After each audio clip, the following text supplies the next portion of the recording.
Answer every phone call.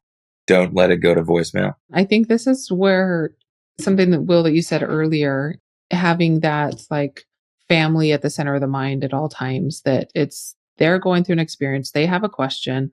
It might be the same question that you've answered 5 times today, but it doesn't really matter because it's this family's first question and it's their first experience with that.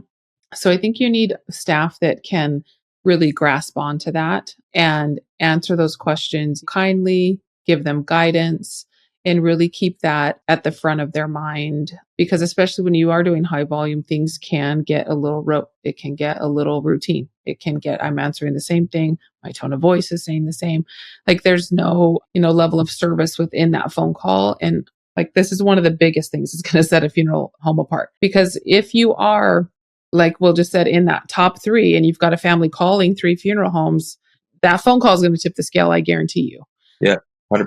Even if they are several $100s more, if that family has a good experience on the phone, they feel understood, they feel like this person makes them comfortable, they could talk to this person, they would like basically their loved one to be in their care because of this phone call. It's going to tip the scale every time. It's hard to see a way around it. We've seen it thousands of times every year. I know that when a customer calls me and they've called one of our competitors before, the person who establishes the credibility and trust with that family the fastest will get the case. Mm-hmm. And if you do that on your call better than the person that they've talked to before, and they will not call the third place. Mm-hmm. They'll say, Will, I want you to help us. What do we need to do? Yeah. Let's get started. Mm-hmm. And as an arranger or funeral director, if you can do that, then you've done your job, right? Exactly. Yeah. Yeah. Yeah. And you'd be amazed. I mean, you develop tactics to make sure that you're good at that, but you're right. Keeping everything fresh, understanding that every call is a new family that's going through the worst day of their year and or life. And if you can always keep that mindset fresh and Mm-hmm. make them feel that, what you said actually is huge. Make them feel understood. Mm-hmm. So one of the things that I learned is part of healing is being understood. So if they're talking to you and you're reverberating back what they're giving you, and they say, okay, this person understands where I'm coming from, Mm-hmm. in their mind, your credibility and trustworthiness is increasing. They don't want to start a new relationship where they have to rebuild that with someone. If you can do that and show them that very quickly, they don't want to go anywhere else. Mm-hmm. And they'll tell you, okay, what do I need to do? Here's my name. Here's my father's name. And here you go. Yeah. Yeah. I think what this speaks to, what's behind this actually, is like team alignment, like having your staff aligned on what the goal is, what should happen at each point, so that there's, no questions along the way. There's a built-in process for the way that things are handled. Your staff can trust that process. You can trust that process. Therefore, your families can trust that process. They don't know there's a process, but you know what I mean? Like there's that feeling of trust that can be built there because the person on the phone is confident about what's happening and can relay that to the family. Amazing. It's amazing. Even just having things like ask who you're speaking with, refer to them by name, ask who they're making arrangements for, what's the situation, getting your bearings on the situation, expressing your condolences when you know a death has occurred. Sometimes new counselors or new funeral directors, they'll get 5 minutes into a conversation asking questions about pricing, and then they don't know the name of the loved one because they didn't ask at the front end, and they don't know if the person's passed away. And it just makes for a weird conversation if you ask that in the middle rather than at the beginning. Simple things like that. You're trying to do the right thing, but the conversation doesn't go how it should. Yeah.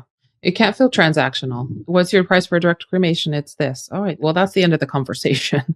If that's what you needed it to be, if they just wanted a price, no, there needs to be something else there that you can, start that conversation, start a relationship, and it not be simply transactional. This is also in regards to phones. Like I am a big proponent is if you can figure out how to get somebody to answer your phones even overnight, you are going to be in a much better situation. Yeah.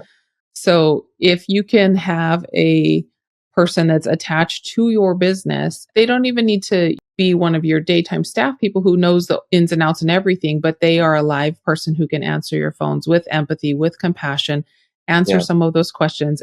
At the very least, ensure them that there is competent staff that will be able to call you back and answer this question for you if they can't. I just think it's a game changer if you can do that. agree. I credit a lot of our success and real growth to having a knowledgeable person and live person answer our phones overnight for the entirety of our business with no answering service. Yeah. If I'm in a market where my two biggest competitors use answering services and I use a real live person that knows our GPL Mhm. and our software would be a plus, we own the night, as they say. Mhm. you Mhm. know, Yeah, it's so much better. So much better. it's true. I do want to say that I recognize that this is one of those things that is fair and unfair as someone who's running a funeral business, right? We're telling you, you have to be on call 24/7, which we talk about work-life balance. We talk about people that are hiring new grads out of mortuary school and stuff. That's not fair. But, if you're asking how to create this business, that is something that I think is undeniably going to be important to your business. And whoever can figure that out is going to win a lot more than not. Mhm. So Yeah. I recognize that it's hard and it's Yeah. maybe unrealistic sometimes to answer 100% of your phones every single time, but the effort should Mhm. be there to try to make sure. Can you imagine, Yeah. right? Someone dies in your family and you call and you get a voicemail. Like, how does that feel for your first experience? Right. Right. That, Mhm. Right. will I call this person back unless I really Yeah. need to, or will I go to the next person who answers my call right away? Right. That's just a huge one. Mhm. Agreed. I would almost rather get a voicemail than an answering service, though, for some reason, depending on, I don't know. I just heard some pretty bad Answering services are answering very services. tough. Yeah. Answering services, in my experience, are pretty useless overnight. Usually, Mhm. if it's a death call, they have to get a, they're taking a voicemail and texting a Mhm. director a lot Yeah. of the time anyway, and they're just a Mhm. middleman. And Yeah. if they're not doing that, they're telling people to call back in the morning anyway. Unfortunately, it's not that useful of a service, in my opinion. Mhm. Yeah. And any of my families that I handled, I would just tell them when I'd be back in the office in the morning, and then they True. can call me with any questions they have overnight Mhm. then. We had a live person, and I had confidence in them, but we have an answering service. They're not really It's getting hard. much answered overnight.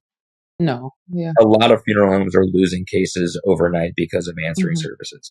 I can Yeah. say that with a lot of confidence. Yeah, and I think too, like, I understand the predicament, right? Like, a funeral director is already somewhat on call. I just think we need to tap into resources that we might be able to use outside of an answering service and maybe even outside of your daytime staff. So, is there somebody that could answer your phones overnight? We have, I think of a couple of, clients that use college age kids or people that are going to college to be able to do this at some level where they get a little bit of training, they understand the need for it, and they're willing to do it overnight, or maybe it's even up into the evenings, up into a certain hour or something like that. But you still get that live person. I think that's a good answer. I think even less expensive would be going Mm. on a freelance platform like Upwork Oh, or sure. Fiverr and Hmm. hiring a customer service representative from a less Mm. expensive part of the US or even Oh, sure. overseas. And they'll do calls much less expensively than even the most least expensive American worker. They might even have a college degree or a master's degree in the Philippines Mhm. and with no accent. I mean, it's a lot of other industries use customer support internationally, and it hasn't come to this industry, but I think it's worth suggesting